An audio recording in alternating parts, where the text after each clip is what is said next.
मंडल के आन कारण बखान जय सेवा गोंडवाना के आन कारण बखान जय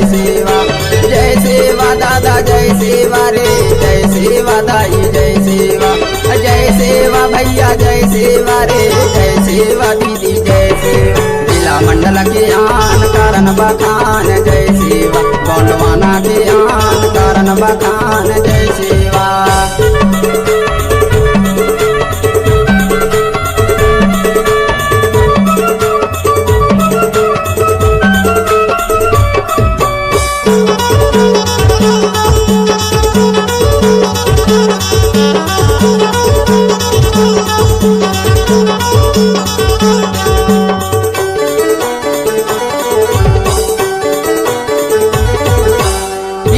मैया बहे अपार पर्वत पत्थर कोड़ पहाड़ यहाँ से मैया बहे अपार पर्वत पत्थर कोड़ पहाड़ मंडला जिला में गौड़